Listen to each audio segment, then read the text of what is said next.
आतिशी बनी दिल्ली की accidental chief minister. आम आदमी पार्टी विधायक दल की बैठक में आतिशी को दिल्ली का नया मुख्यमंत्री चुन लिया गया है। इस चुनाव के साथ ही अरविंद केजरीवाल ने दिल्ली सरकार के नेतृत्व को लेकर काफी समय से चली आ रही उठापटक और राजनीतिक जंग को विराम दे दिया। शराब घोटाले के आरोप में केजरीवाल जब से जेल गए तभी से ये कयास लगाए जा रहे हैं कि वे अपनी गद्दी किसे सौंपेंगे।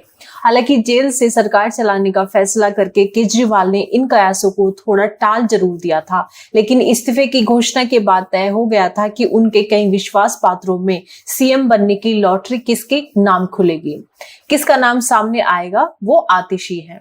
जिसका नाम सामने आया वो आतिशी है। दिल्ली सीएम के रूप में आतिशी का नाम चौंकाता नहीं है। दिल्ली सरकार में केजरीवाल की वे स्वाभाविक उत्तराधिकारी हैं। शराब घोटाले में केजरीवाल के अलावा मनीष सिसोदिया का नाम भी आया था। ऐसे में उनके जेल जाने के बाद उनके लगभग सभी मंत्रालय आतिशी को ही सौंपे गए थे।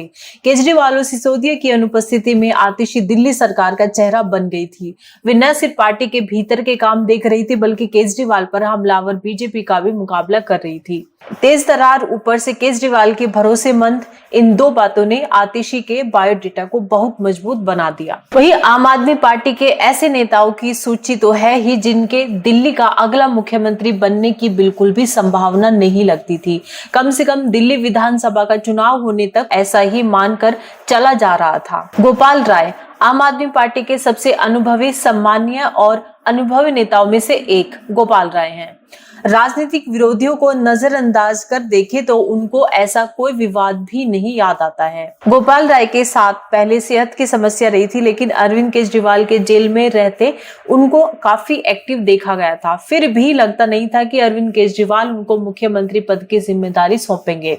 राघव चड्ढा तो ऐसे नेताओं में हैं जिन्हें कभी अरविंद केजरीवाल का बेहद करीबी और भरोसेमंद माना जाता था। तब तो उनके मुख्यमंत्री पद के दावेदार होने तक की चर्चा हुआ करती थी। राघव चड्ढा ने काम भी किया है। पंजाब में आम आदमी पार्टी की सरकार बनने में उनका भी महत्वपूर्ण योगदान रहा है। राघव चड्ढा को लेकर सवाल तब उठाए जाने लगे जब अरविंद केजरीवाल के जेल चले जाने के बाद भी वो कहीं नजर नहीं आ रहे थे।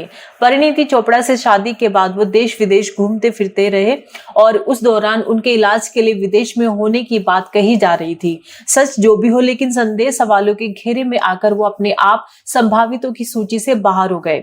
संजय सिंह जेल से बाहर आने के बाद संजय सिंह भी आप नेताओं की सूची में ऊपर पहुंच गए थे, लेकिन स्वाति मालीवाल केस में जिस तरह वो मीडिया के सामने आए और ऐसा बयान दिया जो अरविंद केजरीवाल के स्टैंड से बिल्कुल अलग रहा। भले ही संजय सिंह हर कदम पर आगे या साथ नजर आते हो, लेकिन अरविंद केजरीवाल को अब उन पर पहले जैसा भरोसा नहीं रहा है, इसलिए उनको भी बाहर मानकर ही चला जा रहा था।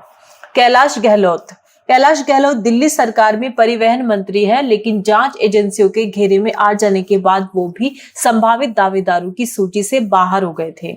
मनीष सिसोदिया ये तो अरविंद केजरीवाल ने ही साफ कर दिया है कि मनीष सिसोदिया दिल्ली के अगले मुख्यमंत्री नहीं बनने जा रहे हैं। भले ही जेल भेजे जाने से पहले वो काम तो पूरा ही कर रहे थे, भले ही उनके पद में डिप्टी शामिल था। नोटों का भाव बढ़ाने के लिए लक्ष्मी गणेश की तस्वीरें लगाने की मांग कर चुके और दिल्ली के बुजुर्गों को अयोध्या दर्शन कराने वाले अरविंद केजरीवाल जाहिर है अपनी जेल डायरी के पन्ने चुनावों में खोलेंगे तो राम वनवास की ही तरह पेश करेंगे। निश्चित तौर पर ये भी बताएंगे कि अभी उनका वनवास खत्म नहीं हुआ है जब तक दिल्ली विधानसभा चुनाव के बाद उनको फिर से बोलने का मौका नहीं मिल जाता। सुनीता केजरीवाल वनवास के दौरान लक्ष्मण की भूमिका निभाने वाले मनीष सिसोदिया जब उनके साथ रहेंगे तो सीता यानी सुनीता केजरीवाल का भी साथ रहना जरूरी ही होगा। फिर तो सुनीता केजरीवाल को भी संभावित मुख्यमंत्रियों की सूची से बाहर मानकर चला जा रहा था। वैसे भी सुनीता केजरीवाल को मुख्यमंत्री बनाए जाने की सबसे ज्यादा जरूरत उनके जेल में रहते ही थी। फिर भी अगर अरविंद केजरीवाल ऐसा कोई कदम उठाते तो ये उनकी बहुत बड़ी राजनीतिक भूल होती। कहने को तो सोमनाथ भारती भी आम आदमी पार्टी के सीनियर नेता हैं। बेशक उनको लोकसभा चुनाव में बीजेपी की बांसुरी स्वराज के खिलाफ मैदान में उतारा गया था, लेकिन विवादों से उनका जन्मजात रिश्ता है वही उनकी सबसे बड़ी कमजोरी बन गया। इस प्रकार से यह आम आदमी पार्टी के ऐसे नेताओं की सूची थी जिनके दिल्ली का मुख्यमंत्री बनने की बिल्कुल भी संभावना नहीं लगती थी। कम से कम दिल्ली विधानसभा का चुनाव होने तक तो ऐसा माना ही जा सकता था। हालांकि अरविंद केजरीवाल की सरप्राइज वाली राजनीति में कुछ शर्तें तो लागू होती ही हैं। तो ये आम आदमी पार्टी के ऐसे नेताओं की सूची थी जिनके दिल्ली का अगला मुख्यमंत्री बनने की बिल्कुल भी संभावनाएं नहीं लगती।